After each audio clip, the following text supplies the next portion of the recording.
स्वामिनाथ करुणाकर दीनबन्धो श्रीपार्वती समुख पंकज पद्मबन्धो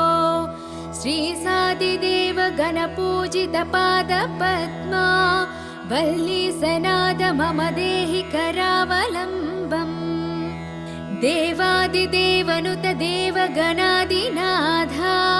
देवेन्द्र वन्द्य मृदु पंकज मंजुपादा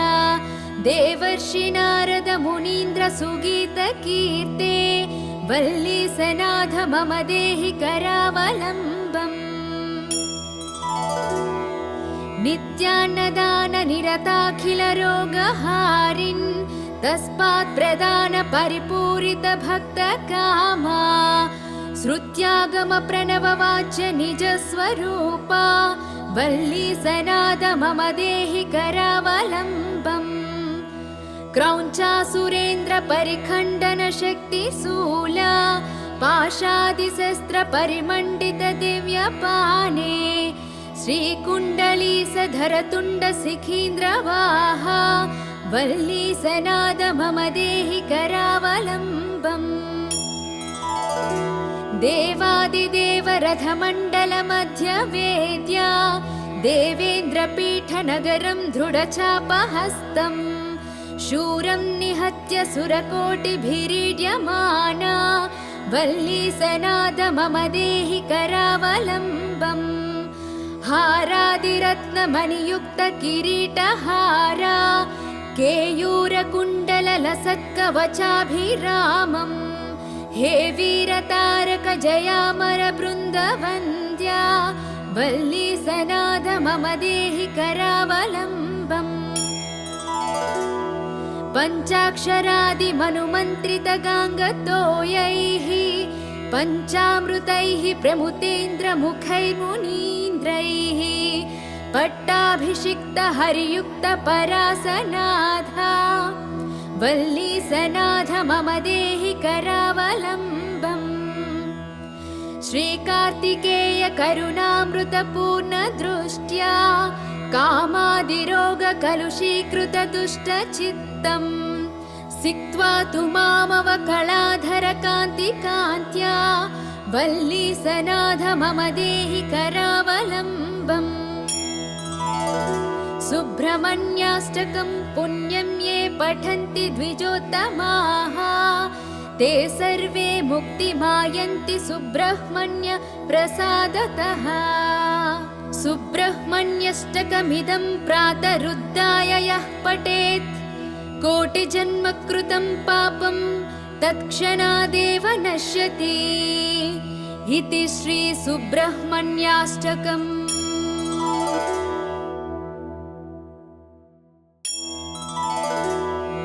हे स्वामिनाथ करुणाकर दीनबन्धो श्रीपार्वती समुख पंकज पद्मबन्धो श्रीसादिदेव गणपूजित पादपद्मा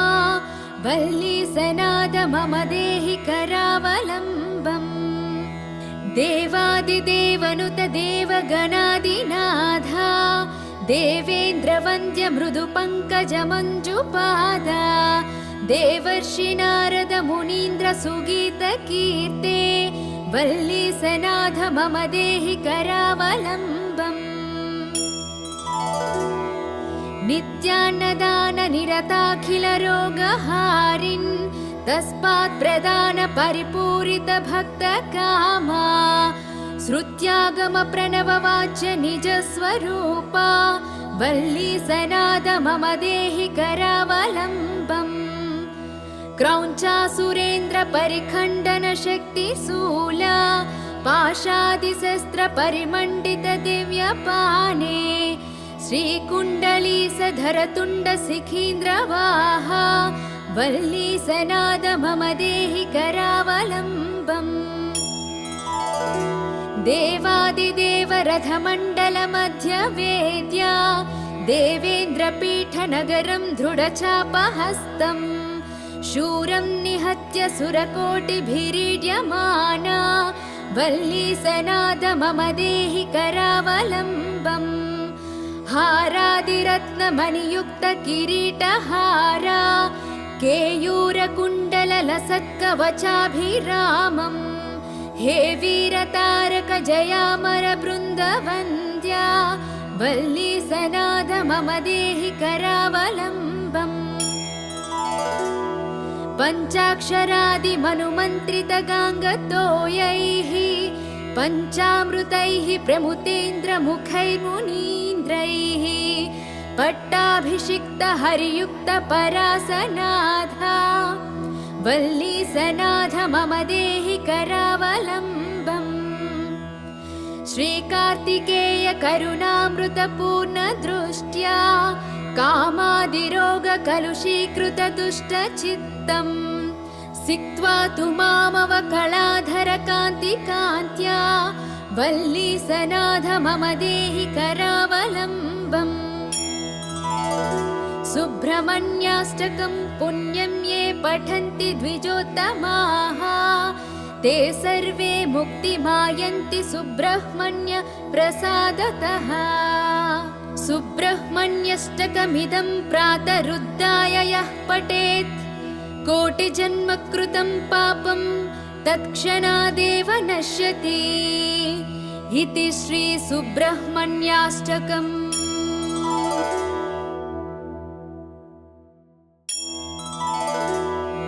हे स्वामिनाथ करुणाकर दीनबन्धो श्री पार्वती समुख पंकज पद्म बन्धो श्री सादिदेव गणपूजित पाद पद्मा वल्ली सनाथ मम देहि करावलम्बम् देवादिदेवनुत देवगणादिनाथा देवेन्द्र वन्द्य मृदु पंकज मंजुपादा देवर्षि नारद मुनीन्द्र सुगीत कीर्ते वल्ली सनाथ मम देहि करावलम्बम् नित्यान्नदान निरताखिल रोगहारिन् तस्मात् प्रदान परिपूरित भक्त कामा श्रुत्यागम प्रणव वाच्य निज स्वरूपा वल्ली सनाथ मम देहि करावलम्बम् क्रौञ्चासुरेन्द्र परिखण्डन शक्ति शूला पाशादिशस्त्र परिमण्डित दिव्यपाने श्रीकुण्डली सधर तुण्ड सिखीन्द्रवाहा वल्ली सनाथ मम देहि करावलम्बम् देवादिदेव रथमण्डल मध्य वेद्या देवेन्द्र पीठ नगरं दृढचापहस्तम् शूरं निहत्य सुरकोटिभिरीड्यमाना वल्ली सनाथ मम देहि करावलम्बम् हारादिरत्नमणियुक्त किरीटहारा केयूरकुण्डललसत्कवचाभिरामम् हे वीरतारक जयामर बृन्दवन्द्या वल्ली सनाथ मम देहि करावलम्बम् पञ्चाक्षरादिमनुमन्त्रितगाङ्गतोयैः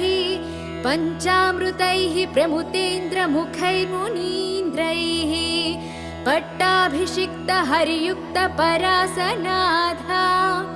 वल्ली सनाथ मम देहि करावलम्बम् श्रीकार्तिकेय करुणामृतपूर्ण दृष्ट्या कामादिरोग कलुषीकृत दुष्टचित्तम् सिक्त्वा तु मामवकलाधर कान्तिकान्त्या वल्ली सनाथ मम देहि करावलम्बम् सुब्रह्मण्याष्टकं पुण्यं ये पठन्ति द्विजोत्तमाः ते सर्वे मुक्तिमायन्ति सुब्रह्मण्य प्रसादतः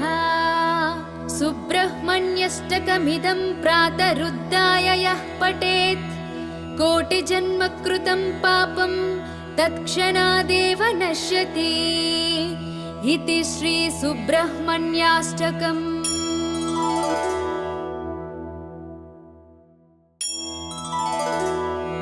हे स्वामिनाथ करुणाकर दीनबन्धो श्री पार्वती समुख पंकज पद्म बन्धो श्री सादि देवादिदेव गणपूजितपादपद्मा वल्ली सनाद मम देहि करावलम्बम् देवादिदेवनुत देवगणादिनाथा देवेन्द्रवन्द्य मृदुपङ्कजमञ्जुपादा देवर्षि नारद मुनीन्द्र सुगीतकीर्ते वल्ली सनाथ मम देहि करावलम्बम् नित्यान्नदान निरताखिल रोगहारिन् तस्मात् प्रदान परिपूरित भक्त कामा श्रुत्यागम प्रणव वाच्य निज स्वरूपा वल्ली सनाद मम देहि करावलम्बम् क्रौञ्चासुरेन्द्र परिखण्डन शक्ति शूला पाशादिशस्त्र परिमण्डित दिव्यपाने श्रीकुण्डलीसधर तुण्ड शिखीन्द्रवाहा वल्ली सनाद मम देहि करावलम्बम् देवादिदेव रथमण्डल मध्य वेद्या देवेन्द्रपीठ नगरं दृढचापहस्तम् शूरं निहत्य सुरकोटिभिरीड्यमाना वल्ली सनाद मम देहि करावलम्बम् हारादिरत्नमणियुक्त किरीटहारा केयूरकुण्डललसत्कवचाभिरामम् हे वीरतारक जयामर बृन्दवन्द्या वल्ली सनाद मम देहि करावलम्बम् पञ्चाक्षरादिमनुमन्त्रित गाङ्गतोयैः पञ्चामृतैः प्रमुतेन्द्रमुखैर्मुनीन्द्रैः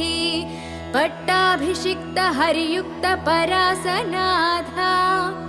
वल्ली सनाथ मम देहि करावलम्बम् श्रीकार्तिकेय करुणामृत पूर्ण दृष्ट्या कामादिरोग कलुषीकृत दुष्टचित्तम् सिक्त्वा तु मामवकलाधर कान्तिकान्त्या वल्ली सनाथ मम देहि करावलम्बम् सुब्रह्मण्याष्टकं पुण्यं ये पठन्ति द्विजोत्तमाः ते सर्वे मुक्तिमायन्ति सुब्रह्मण्य प्रसादतः सुब्रह्मण्यष्टकमिदं प्रातरुद्धाय यः पठेत् कोटिजन्म कृतं पापं तत्क्षणादेव नश्यति इति श्री सुब्रह्मण्याष्टकम्।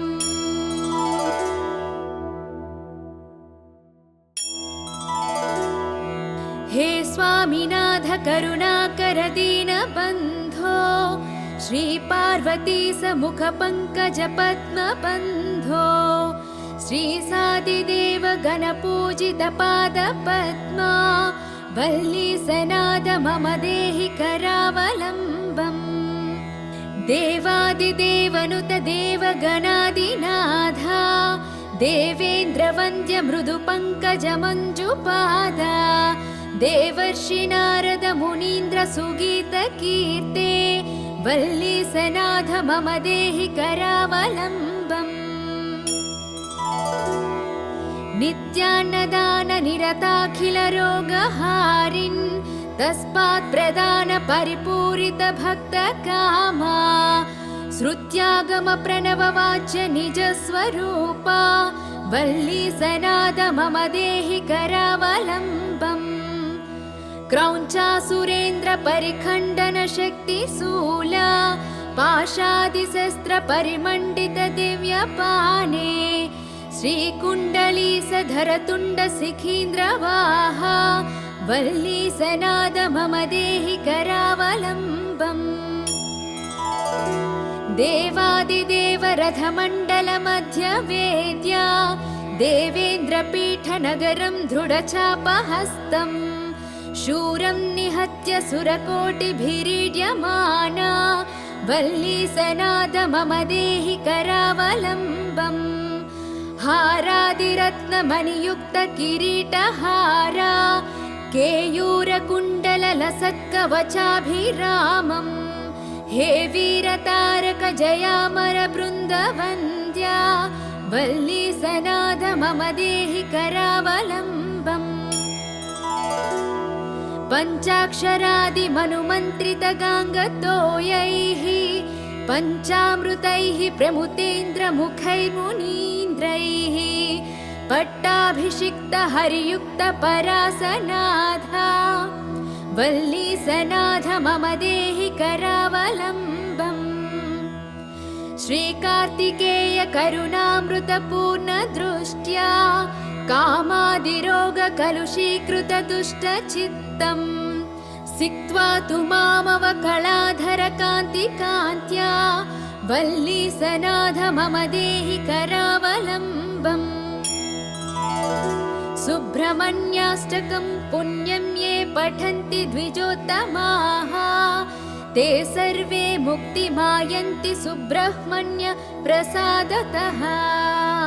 सुब्रह्मण्यष्टकमिदं प्रातरुद्धाय यः पठेत् कोटिजन्मकृतं पापं तत्क्षणादेव नश्यति इति श्री सुब्रह्मण्याष्टकम्।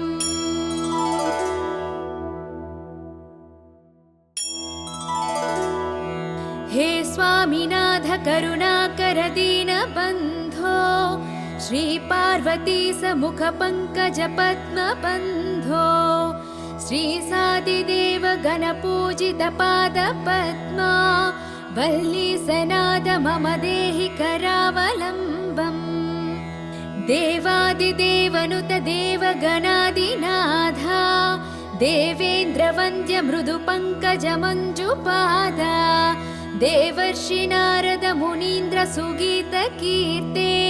वल्लीसनाथ मम देहि करावलम्बम् नित्यान्नदान निरताखिल रोगहारिन् तस्मात् प्रदान परिपूरित भक्त कामा श्रुत्यागम प्रणव वाच्य निज स्वरूपा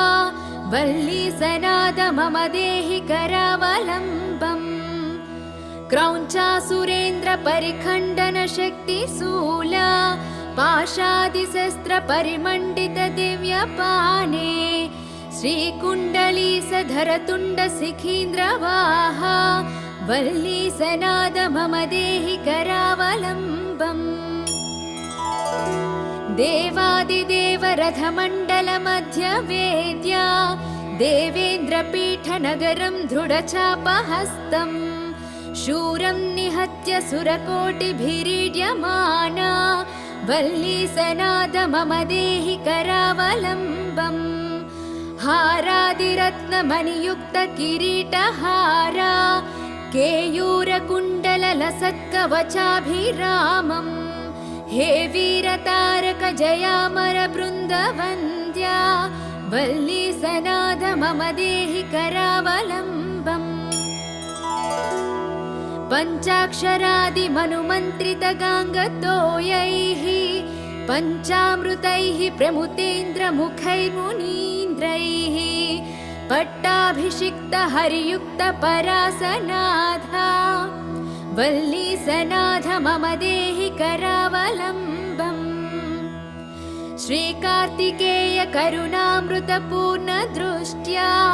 कामादिरोगकलुषीकृतदुष्टचित्तम् सिक्त्वा तु मामवकलाधरकान्तिकान्त्या वल्लीसनाथ मम देहि करावलम्बम् सुब्रह्मण्याष्टकं पुण्यं ये पठन्ति द्विजोत्तमाः ते सर्वे मुक्तिमायन्ति सुब्रह्मण्य प्रसादतः सुब्रह्मण्यष्टकमिदं प्रातरुद्धाय यः पठेत् कोटिजन्मकृतं पापं तत्क्षणादेव नश्यति इति श्री सुब्रह्मण्याष्टकम्।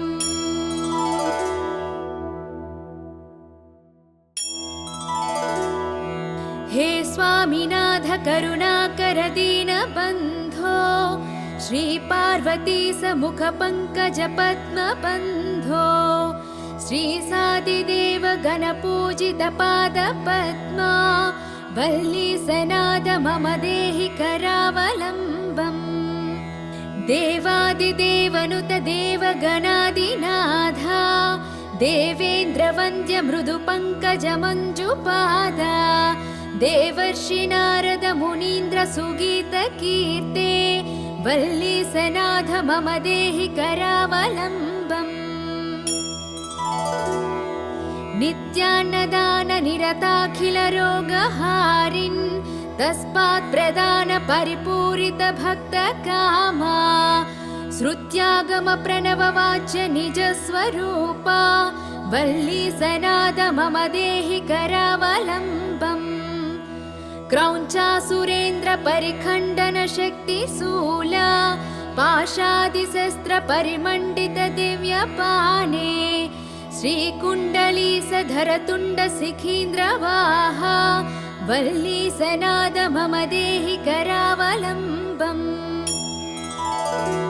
देवादिदेव रथमण्डल मध्य वेद्या देवेन्द्रपीठनगरं दृढचापहस्तम् शूरं निहत्य सुरकोटिभिरीड्यमाना वल्लीसनाद मम देहि करावलम्बम्। हारादिरत्नमणियुक्त किरीटहारा केयूरकुण्डललसत्कवचाभिरामम् हे वीरतारक जयामर बृन्दवन्द्या वल्लीसनाद मम देहि करावलम्बम्। पञ्चाक्षरादिमनुमन्त्रित गाङ्गतोयैः पञ्चामृतैः प्रमुतेन्द्रमुखैर्मुनीन्द्रैः पट्टाभिषिक्त हरियुक्त परासनाथा वल्लीसनाथ मम देहि करावलम्बम्। श्रीकार्तिकेय करुणामृत पूर्ण दृष्ट्या कामादिरोग कलुषीकृत दुष्ट चित्तम् सिक्त्वा तु मामवकलाधर कान्ति कान्त्या वल्लीसनाथ मम देहि करावलम्बम्। सुब्रह्मण्याष्टकं पुण्यं ये पठन्ति द्विजोत्तमाः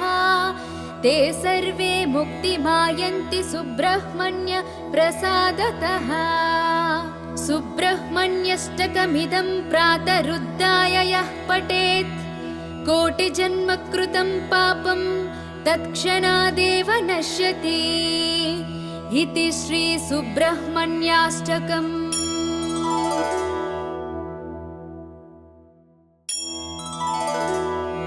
हे स्वामिनाथ करुणाकर दीनबन्धो श्री पार्वती समुख पंकज पद्म बन्धो श्री सादिदेव गणपूजित पाद पद्मा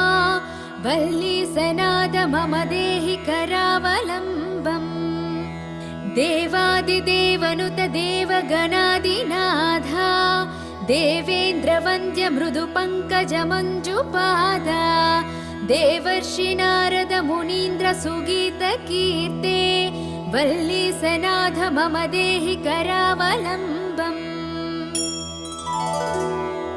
नित्यान्नदान निरताखिल रोगहारिन् तस्मात् प्रदान परिपूरित भक्त कामा श्रुत्यागम प्रणव वाच्य निज स्वरूपा वल्लीसनाद मम देहि करावलम्बम्। क्रौञ्चासुरेन्द्र परिखण्डन शक्ति शूला पाशादिशस्त्र परिमण्डित दिव्यपाने श्रीकुण्डलीसधर तुण्ड शिखीन्द्रवाहा वल्लीसनाद मम देहि करावलम्बम्। देवादिदेव रथमण्डल मध्य वेद्या देवेन्द्रपीठनगरं दृढचापहस्तम् शूरं निहत्य सुरकोटिभिरीड्यमाना वल्लीसनाद मम देहि करावलम्बम्। हारादिरत्नमणियुक्त किरीटहारा केयूरकुण्डललसत्कवचाभिरामम् हे वीरतारक जयामर बृन्दवन्द्या वल्लीसनाद मम देहि करावलम्बम्। पञ्चाक्षरादिमनुमन्त्रितगाङ्गतोयैः पञ्चामृतैः प्रमुतेन्द्रमुखैर्मुनीन्द्रैः पट्टाभिषिक्तहरियुक्तपरासनाथा वल्लीसनाथ मम देहि करावलम्बम्। श्रीकार्तिकेय करुणामृतपूर्णदृष्ट्या कामादिरोगकलुषीकृतदुष्टचित्तम् सिक्त्वा तु मामवकलाधरकान्तिकान्त्या वल्लीसनाथ मम देहि करावलम्बम्। सुब्रह्मण्याष्टकं पुण्यं ये पठन्ति द्विजोत्तमाः ते सर्वे मुक्तिमायन्ति सुब्रह्मण्य प्रसादतः। सुब्रह्मण्यष्टकमिदं प्रातरुद्धाय यः पठेत् कोटिजन्मकृतं पापं तत्क्षणादेव नश्यति इति श्री सुब्रह्मण्याष्टकम्।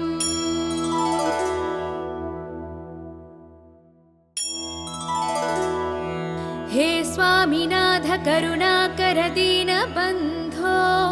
श्रीपार्वती समुख पंकज पद्मबन्धो श्रीसादिदेव गणपूजित पादपद्मा वल्लीसनाथ मम देहि करावलम्बम्। देवादिदेवनुत देवगणादिनाथा देवेन्द्रवन्द्य मृदुपङ्कज मञ्जुपादा देवर्षि नारद मुनीन्द्र सुगीत कीर्ते वल्लीसनाथ मम देहि करावलम्बम्। नित्यान्नदान निरताखिल रोगहारिन् तस्मात् प्रदान परिपूरित भक्त कामा श्रुत्यागम प्रणव वाच्य निज स्वरूपा वल्लीसनाथ मम देहि करावलम्बम्। क्रौञ्चासुरेन्द्र परिखण्डन शक्तिशूला पाशादिशस्त्र परिमण्डित दिव्यपाने श्रीकुण्डलीसधर तुण्ड शिखीन्द्रवाहा वल्लीसनाथ मम देहि करावलम्बम्। देवादिदेव रथमण्डल मध्य वेद्या देवेन्द्रपीठ नगरं दृढचापहस्तम् शूरं निहत्य सुरकोटिभिरीड्यमाना वल्लीसनाथ मम देहि करावलम्बम्। हारादिरत्नमणियुक्त किरीटहारा केयूरकुण्डललसत्कवचाभिरामम् हे वीरतारक जयामर बृन्दवन्द्या वल्लीसनाथ मम देहि करावलम्बम्। पञ्चाक्षरादिमनुमन्त्रितगाङ्गतोयैः पञ्चामृतैः प्रमुतेन्द्रमुखैर्मुनीन्द्रैः पट्टाभिषिक्तहरियुक्तपरासनाथा वल्लीसनाथ मम देहि करावलम्बम्। श्रीकार्तिकेय करुणामृतपूर्णदृष्ट्या कामादिरोगकलुषीकृतदुष्टचित्तम् सिक्त्वा तु मामवकलाधरकान्तिकान्त्या वल्लीसनाथ मम देहि करावलम्बम्। सुब्रह्मण्याष्टकं पुण्यं ये पठन्ति द्विजोत्तमाः ते सर्वे मुक्तिमायन्ति सुब्रह्मण्य प्रसादतः। सुब्रह्मण्यष्टकमिदं प्रातरुद्धाय यः पठेत् कोटिजन्मकृतं पापं तत्क्षणादेव नश्यति इति श्री सुब्रह्मण्याष्टकम्।